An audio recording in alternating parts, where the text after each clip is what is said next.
Does that not come with audio already? Or you would have to turn the mic on. Welcome to the channel, you guys. This is Raw Topics coming at you live out of Harlingen, Texas. Yes, I'm here with the famous, and I mean famous, Hog Snyper. Welcome to the show, man. How you doing? What's good, man? How you doing? I'm doing good, man. I'm doing good. So, how's life treating you here in South Texas? Couldn't be better, actually. I'm loving it down here.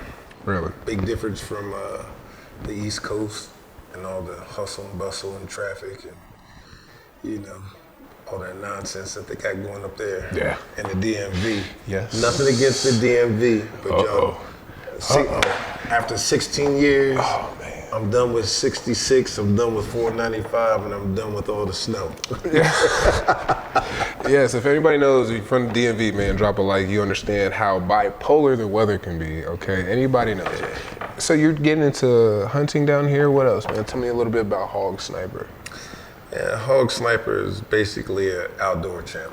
It's about enjoying your time outdoors, be it hunting, be it fishing, you know, bird hunting, hog hunting, predator hunting, you know, deer hunting. It's just so many places that you can hunt down here, and you can do it damn near year round. So I've grown up watching, you know, Mutual of Omaha and all these other outdoor channels and National Geographic and everything else like that. And, you know, I've always said, you know, besides the hunting that my father got me into, I've always said, you know, that's something I want to do on that level. Yeah. And I've had a chance to achieve that. I've only been down in this area close to 5 years now. Mm-hmm. And I've accomplished things that some people haven't done who have lived here all of their lives. Really? Yeah. I mean, 100 places that people only talked about, access to places that people dreamed of. Coming down here has just elevated your game to the point where people from outside the state, let's say Virginia, right? Because that's where you're from. Not from, but where you stayed. It just gave you that much more opportunity being down here, right? Yeah, like I had friends, one of our former neighbors, Dave, he always talked about deer hunting. And it was always cool, you know, always wanted to go and do it. But it's like a very select group. Like you have to know people in order to get in. And if you're not in that circle of hunters, they're not going to just bring you in because you're a cool guy.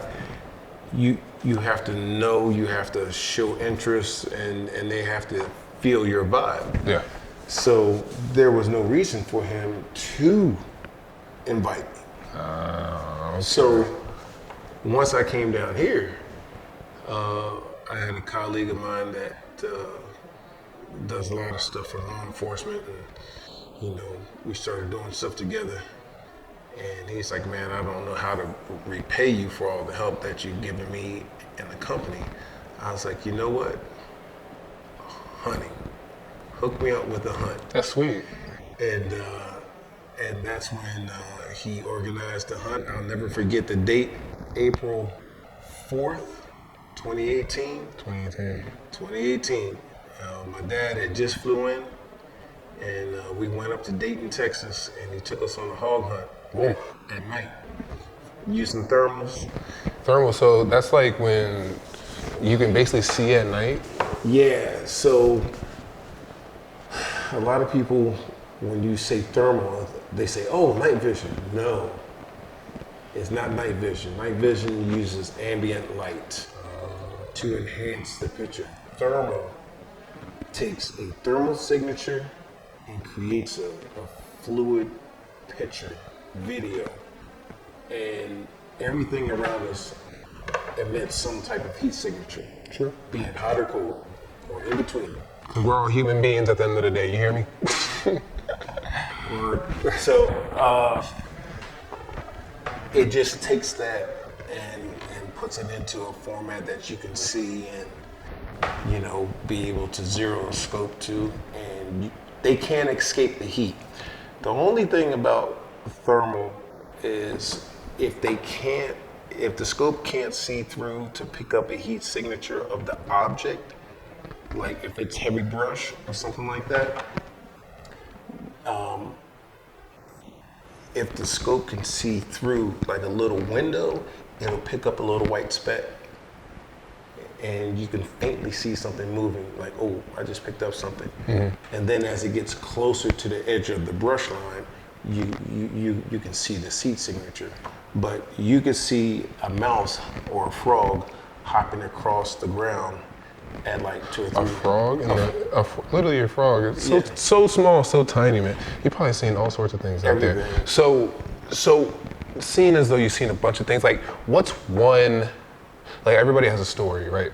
What's your hunting story that's basically like, oh, nothing can top this, like a crazy hunting story, you know? Well, the night that I encountered a black bear, or a bear. A bear? Yeah, a bear. Ooh. I'll send you a snippet so that when this is shown, We'll play it right there, boom. Yep, it'll be right there. Yes, it was a black bear, and I had the federal game warden check out the video, and he was like, yep. And because we're right on the Rio Grande River,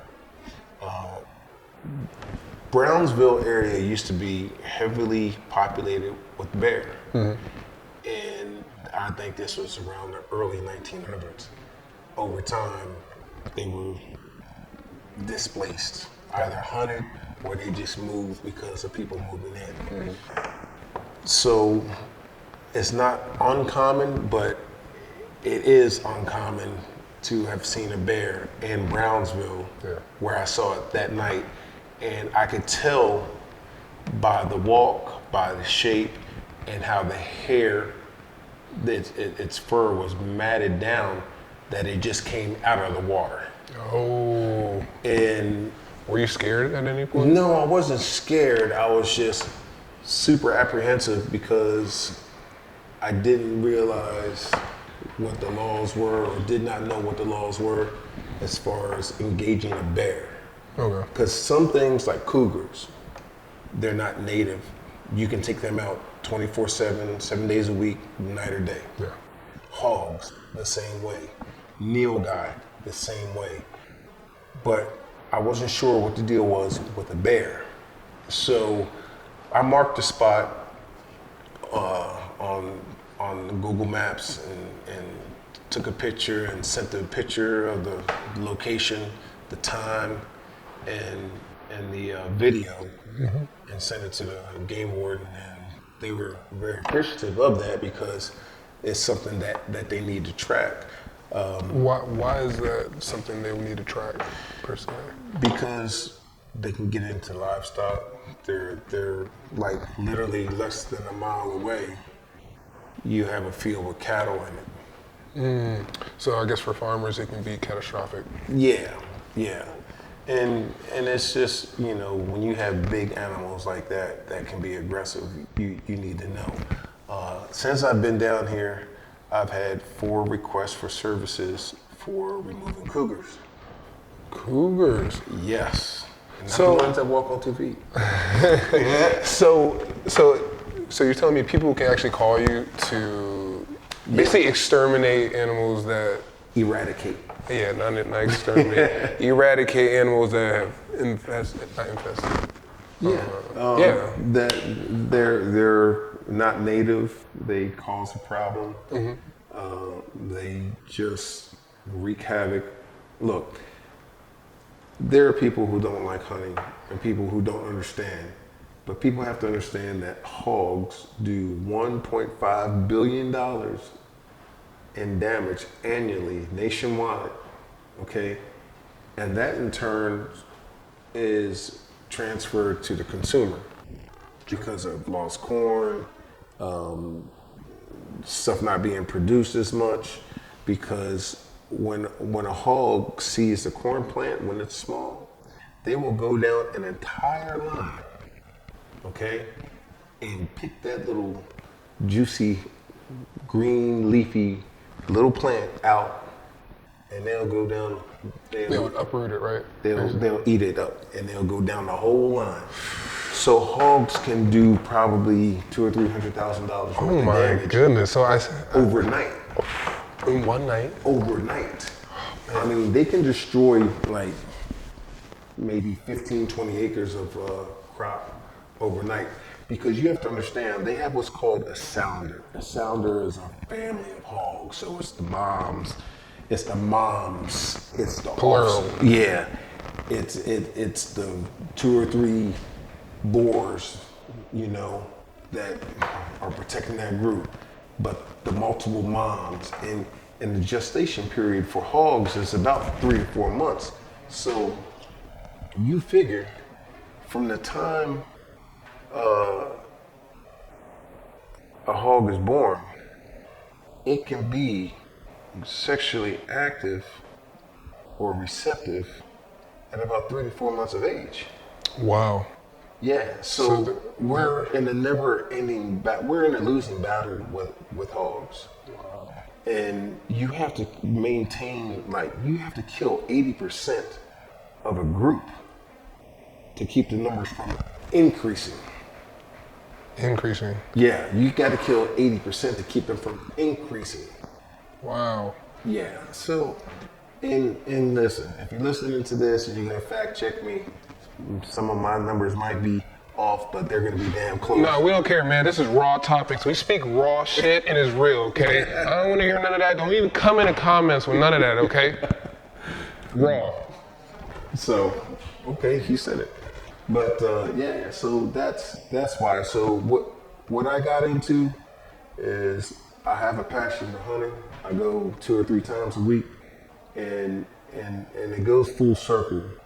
I get to fulfill my passion for hunting. I get to help the farmers protect their crops, and then the meat that I harvest, which is probably better than what you get in the store because you don't have everything injected into it. Steroids and such. Antibiotics and all that stuff, which later we ingest if you eat pork. It's clean meat. Now, people in their placebo effect, like, oh my God, it's wild game and it just tastes funny. It tastes phenomenal, actually. If you Personal experience. If you don't know what it is, okay, that you're eating, that it's wild or store-bought, your mind's just gonna think, oh, it's just regular pork. Yeah. And culturally down here in the Rio Grande Valley, you know, the Hispanic culture has grown up on it. Barbacoa, you know, tamales and all that stuff. So to them, it's a welcome meal. Oh, so they just ate, you know, they're looking for it with open arms, like. Yes, they're very, very happy, very happy to receive it. Oh man, that's sweet. A lot of times when I kill hogs, I'll make a couple of phone calls. Hey, I got a couple down. Do you want it? Hey, yeah, perfect timing. And I'll go and drop it off, and they'll skin it, clean it, gut it, you know, quarter it up, and do whatever they need to do with it. That's sweet that you're actually that you're able to give back to the community. Me personally, I don't see a lot of people do it, but it may be my fault for not reaching out. But I think just a small change like that can, for one, introduce way more new hunters in a sense, because some people may look at it from the fact that it's not just me taking an animal's life. It's like I can actually help support my family, or you know, friends, family, you know, and things like that. I wish if I could change things from the past, I wish I would have been able to take you out as a kid and expose you to it, as opposed to later on in life, which is still cool. Yeah, absolutely.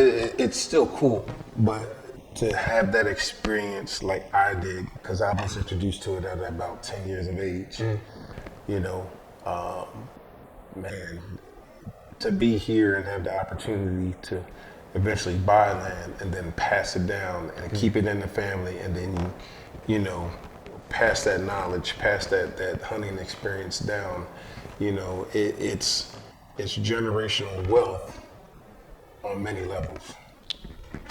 Many levels, and that's my end game. And that's what people lack to see, really, is being able to create the future for our kids, you know? And it could be something small, like starting a fund. Some people may take it even further, which, you know, buying property, houses, you know, things to pass down, but it's cool that you're able to do that. And also on top of that, wanting to pass down knowledge that can only be received from your mouth, like what I'm doing right now, is what it's all about, hunting too, you know? Yeah. Being it's not even being stuck. Being in a blind with somebody for a long period of time, you get to know them. You get to know them pretty well. And we could be talking about your neighbor, we could be talking about your coworker, we could be talking about anybody. And the relationship that you can grow from that, it can reach the moon, it can reach the stars, so be it, you know? And you really get to find out who somebody is. Yeah. And it's actually like, how can you do it? And it's so peaceful.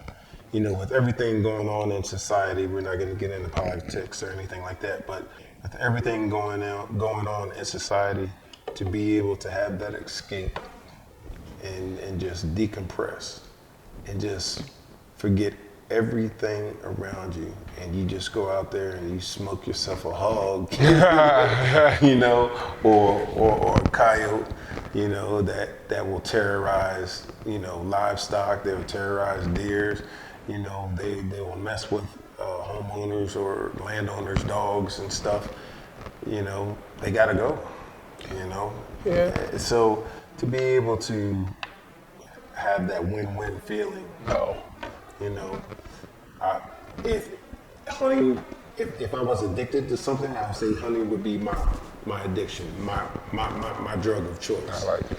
You know, so, you know, things would be a lot worse. People can be addicted to a lot worse. You know what I'm saying? So I definitely, coming from a podcaster and your son, I appreciate that. You know, I'm addicted to the squeeze, baby. You know. So the hunting community is huge. It's absolutely enormous. Yeah, multiple billion dollar industry. And looking at it from the personnel side of things, who is somebody that you would want to work with personally? Like, hey man, if I can get you out on a hunt, or if I can, you know, we can collab on a trip, man, that would be sick. Wow. Who would that be, man? You know, you see people on TV, and I've actually been blessed enough to have hunted on some of the land that people watch on TV. Okay, I've actually been there. I've done that. Got the photo. About to say, you know what? I hope you guys can see all this, man. I may, you know, do some B-roll, but man, he has photos from starting from when he first moved here, until now, man. It's just growing. His collection is growing, and you know, local TV hunting shows. You know, I appear on those. So the answer to the question is, man, having seen what it's like behind the scenes for what they do on TV, I'm actually content with what I've been able to do, and I realize that I do it just as well as they do. Mm-hmm. So to say, oh man, I want to hunt with him, maybe to just meet the person and have a sit down. Yep. Not necessarily have to hunt with them, but I'm gonna tell you as an example. I was fortunate enough to hunt with Pigman on his property, and to listen to him talk about bows, about ammunition, about engineering. And we could do a whole episode on ammunitions and gear, but that's besides the point. Yeah. You know, when don't judge the book by the cover. Don't let that twang or that draw make you think otherwise. That man is so freaking intelligent. It's crazy. So you're just sort of like awestruck, like, man, you're just taking it all in. And that's from his experience. Yeah. Did he say who he got his information from? His father. Passed down. This is you know, just kind of going back to what we were saying, passing it down from generation to generation. Yeah. That's why it's so important that if you don't have a relationship with your sons or daughters, you got to do that. You know? And if you don't have a son or daughter, don't be afraid to take someone under your wing. It could make a ton of difference. Yeah. In that child's life, you know. But yeah, so there's a lot of guys that I would like to meet and talk to, but not to get on a subject about diversity and stuff like that. But I do it on a level that is comparable to anybody in the industry. The only difference is they have exposure and they have access because of their shows, and that's okay. I'm happy with what I earn. I'm happy with what I have access to. It may not yield as many opportunities to get content and things like that, but you can best believe Brother Man right here makes the most of everything. Oh yeah. So, you know, I'm just blessed, and I try to pay it forward by inviting people to come hunt with me. And I don't charge because I'm given access to land, and it's a blessing to have that, because some people pay through their nose and ass. Really? Yes. You know, people pay $1,500, $3,000 for just deer season. Okay, so you're talking maybe 4 months, and you're paying all that money, and you only get to access it at that time? Nah. But I have access to land year round. So why not give somebody an experience that they've never had before? Give them an experience that money can't buy. Exactly. Although it can buy, but you know, it's better when it's genuine. Yeah. That's how I like to say it. You know, anybody can go and hunt, can go pay for a hunt, or they can look through a catalog and say, oh, I want that deer right there. And the guy says, well, here, we're going to put you in this blind, and we're going to wait, and he should be coming by. No. Now, let me be clear. And that's not a Barack Obama thing. Let me be clear. No. Let me be straight up. I've got nothing against people who do high fence hunting. If they can afford it, and that's how they get their jollies off, so be it. 2 beans in a bucket. Fuck it. But, it's hunting. So when I go out, I don't know if I'm gonna see anything.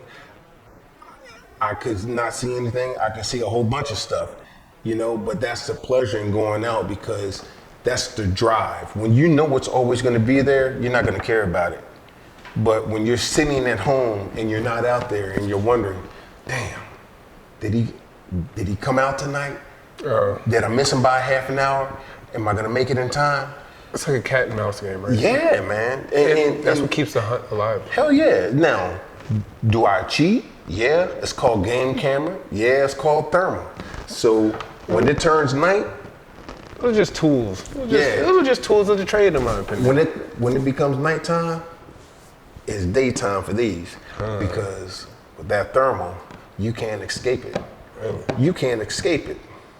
You hear that? You hear them hogs out there? I hope we got some hogs listening, because look, we on your ass. I'm about to send your ass to hog heaven. Oh man, hog it. Well, hey man, listen, I really appreciate you taking the time to speak to me in my podcast. Yeah. And I appreciate you giving me the time in general, because this is my dad. Yeah, Okay?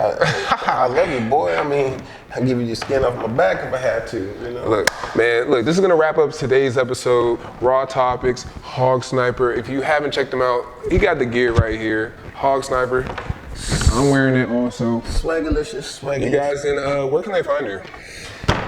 Facebook under Hog Sniper, fan page under Hog Sniper. That's SNYPER. Okay. Not an I. You gotta use a Y.